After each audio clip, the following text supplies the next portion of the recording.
Ja Morant is a superhuman highlight reel.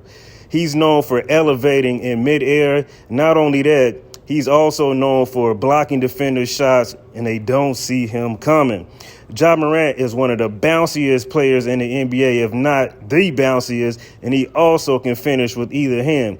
When he's out in the open court, you better buckle your seatbelt because he's going to rise and go above the defender.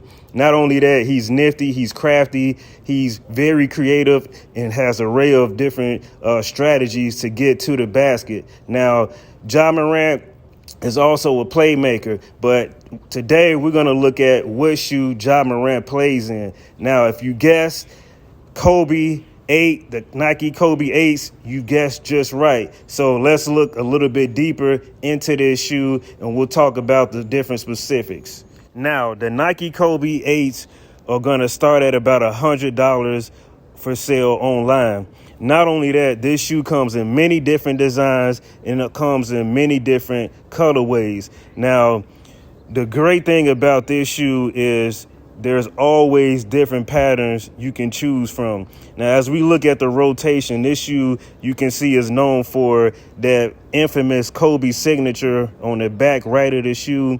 Now, this shoe has known to have very solid ankle support, breathability, and it's solid base. Okay, now when we talk about solid base, we're talking about the midsole and the outer sole. Now, as we zoom in closer, you can see there's many different mesh holes throughout this shoe, which means there's going to be a lot of airflow. So as we look at the inside of the shoe and the traction, it looks like we're going to get a nice bite out of this shoe, and dust is not going to collect by the way that this shoe is designed.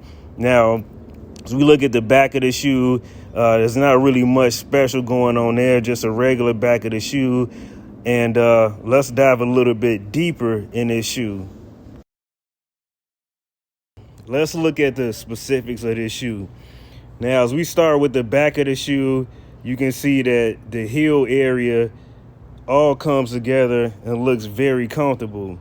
Not only that, as we work our way up to the collar, it looks like there's a nice opening that's going to give your ankle a nice, comfortable feel.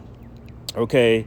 Now, as we look at how this back is designed, if you're a person like me that's had heel issues in the past, it looks like it's going to collect around your Achilles tendon just right. Okay. Now, as we make our way to the tongue and the lace guard area, all of this is going to be in conjunction with the collar and the heel, which looks to be a very solid ankle support structure. Now, as we make our way to the toe box area, you can see that this looks very comfortable in here by the material.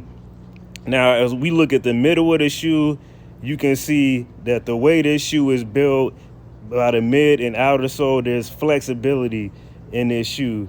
So that means that as you're playing, the shoe is going to be very stable, right? We always talk about this. You want a shoe that's going to keep your lower body in line and in balance.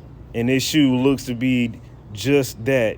Now, for me, this shoe shows signs of being compared to the Kyrie Low 5s or even the Kyrie Infinity shoes, right? So there's some big comparison there.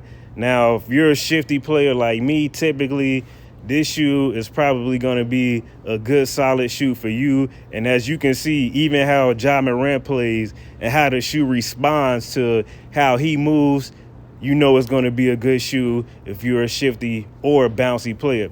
Well, that's what I got for you guys today. Make sure you guys are sharing, and subscribing. Until next time, we're signing out.